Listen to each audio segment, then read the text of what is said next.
Sean muy bienvenidos a otro de los programas de El Abuelo en Arquitectura. En el video anterior se hizo mención de lo que hoy presentaremos con más detalles relativo a los vestigios arqueológicos enigmáticos y de los mitos reiterados ampliamente desde la mayor antigüedad y que fueron propiciando serias sospechas que han obligado a presentar pruebas y explicaciones convincentes. Afortunadamente, tecnologías de mayor precisión y una voluntad investigadora más imparcial y dedicada han logrado seguir las pistas que han sobrevivido de las profundidades de los mares, de las capas gélicas del permafrost, de los estratos sedimentarios de las profundidades del subsuelo, de los pasadizos que recorren los interiores de cuevas, sus galerías y laberintos, los cenotes y vías fluviales subterráneas, así como las explotaciones mineras y obras de construcción e infraestructuras. Todas estas pistas, y sobre todo aquellas de tipo fósiles marítimos en laderas de cerros y montañas, y también del abundante arbolado en sus laderas, que fue arrasado violentamente, según marcas aún detectables, todo esto conlleva a conclusiones irrefutables. Estos sucesos acontecieron hace aproximadamente de 20.000 a 15.000 años. Confiando que todo esto sea veraz y bien intencionado, podríamos conjeturar acerca de diversos aspectos que puedan ser provechosos en el entendimiento del renacer y dar un nuevo comienzo a los habitantes que lograron salvarse gracias a la protección que significaron la o las montañas. Pasado un tiempo posterior a las enormes inundaciones causadas por los diluvios, el nivel del agua empezó paulatinamente a descender y las ansiadas tierras firmes empezaron a emerger siguiendo la aparición previa de esas montañas y cerros, o sea, la esperanzadora salvación. El único bagaje que estos escasos supervivientes lograron salvar fueron los recuerdos y sus diversos conocimientos, que fueron vitales para la posteridad.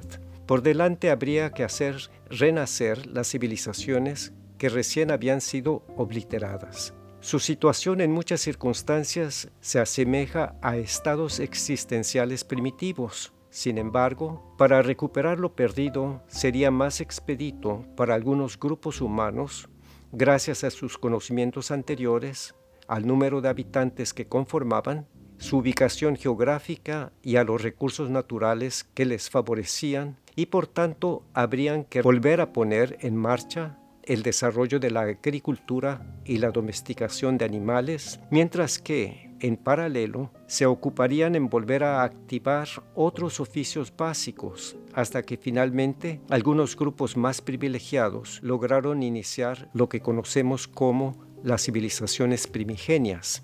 Valga decir que todo grupo de comunidad social crea cultura propia. Sin embargo, la civilización se caracteriza por alcances y logros mucho más sofisticados en muchos aspectos, tanto sociales como materiales, que son propios de avances trascendentales de mayor repercusión. Lógico es que las civilizaciones más admirables han sido aquellas que han logrado una armonía en la mayor parte de los aspectos que pueden traducirse en el mayor desarrollo de sus habitantes, procurando no incurrir en actitudes, posturas o pretensiones inmorales, violentamente provocativas, injusticias, discriminaciones, corrupciones y otros vicios similares que muchas veces se busca disimular con maquillaje materialista, propagandista, periodístico y peor aún de oscura prosperidad y de fama mala vida. Estos rasgos negativos de las sociedades que lo han ido encauzando de mal en peor acaban por hacer colapsar sus sociedades o peor aún, conducir a sus habitantes a declarar guerras de mucha maña, muy poca vergüenza y aún menos moralidad. Desde muy al principio de esta nuestra era, todos los supervivientes buscaron la manera de construir sus albergues, siempre procurando, como algo implícito, el que formaran parte de una colectividad, sin importar el tamaño. Lo primero, por supuesto, fue encontrar el sitio más conveniente en términos de seguridad ante el peligro de fieras y, más adelante, de las amenazas de otros grupos humanos. Debían estar lo más cercano posible a ríos o lagos, evitando los peligros de inundaciones. Estos cuerpos de agua también tendrían la ventaja de atraer una gran variedad de animales necesarios para la alimentación y, por supuesto, para la canalización del agua, para la agricultura y para animales domésticos. Fue fundamental determinar los sitios que tuvieron materiales naturales propicios para la construcción de sus viviendas. Estos materiales debían ser suficientemente abundantes, no demasiado retirados para el traslado y aptos para el clima de ese lugar. Cualquier contratiempo o desacuerdo siempre era discutido en asambleas. Estas sociedades eran igualitarias. Se dividían las labores y oficios que corresponderían a los hombres y los de las mujeres, la de los viejos y hasta la de los niños. Para construir sus chozas, escogían el prototipo que consideraban el más ventajoso en términos de procedimientos constructivos, comodidad térmica, seguridad para su integridad física y la flexibilidad de espacios para cumplir con diversas actividades del número de miembros por familia. La construcción se realizaba por grupos y, alternándose entre todos, hacían cada una de las viviendas de su propio grupo. Debe uno tener presente que, como humanos que somos, todos disponemos de preferencias estéticas y aunque el modelo fuera prácticamente el mismo para todos, siempre podrías individualmente darles el retoque artístico, decorativo y de jardinería o finalmente lo que fuese de cada preferencia. Desde muy al principio, la organización de estas comunidades requerían discutir asuntos de interés colectivo, así que fue necesario construir el espacio que cumpliera con las funciones necesarias. Lo mismo se aplica para el espacio construido que pudiera requerirse para el culto mágico religioso. Lógicamente que con el paso del tiempo y del aumento poblacional de las generaciones sucesivas, tanto los diversos tipos de construcción y el emplazamiento de sus asentamientos humanos fue progresivamente variando. Esta larga etapa en la que el diseño y la construcción de las viviendas respondían a un proceso prototípico básico y común a toda la comunidad se asemeja más a los procedimientos artesanales que a los arquitectónicos. Formalmente se le da el apelativo de arquitectura vernácula, ya que no existía el aprendizaje formal académico con título profesional, reconocido institucionalmente, ni tampoco su equivalencia. Los atributos que caracterizan lo que se denomina civilización son aquellos cuyos logros son evidentes al comparar sus resultados con comunidades que llevaban escasos avances en el proceso civilizador. Algunos de estos atributos conllevarían a la realización arquitectónica que, en su esencia, aglutina las expresiones de espacio, forma y significado. El proceso inicia una vez que la comunidad logra el desarrollo de la agricultura y la domesticación de animales. Esto le permitió dedicarse el tiempo indispensable para detenerse a observar, analizar, interconectar, sintetizar y aplicar el conocimiento paulatinamente adquirido para dirigir su atención a aquello que les permitiera ventajas en las actividades que realizaban. Algunas de estas fueron el profundizar cada vez más en sus conocimientos, en el mejoramiento de lo que iban inventando, en reducir los peligros que surgiesen en sus labores, en dar tratamiento a dolencias y enfermedades, en maximizar el aprovechamiento de su tiempo para dedicarlo a lo que fuese de su preferencia, etc. Podríamos comparar la labor de crear los espacios y sus envolventes para lograr escenarios que permitieran los óptimos ambientes que surgiesen de las exigencias propias de la diversidad humana. Complementariamente, podemos enfatizar esos esfuerzos iniciales y determinantes para pasar de la choza primitiva a las monumentales edificaciones de las civilizaciones surgidas en nuestra historia postdiluviana, que ejemplifican los logros tempranos del desarrollo de la arquitectura mundial.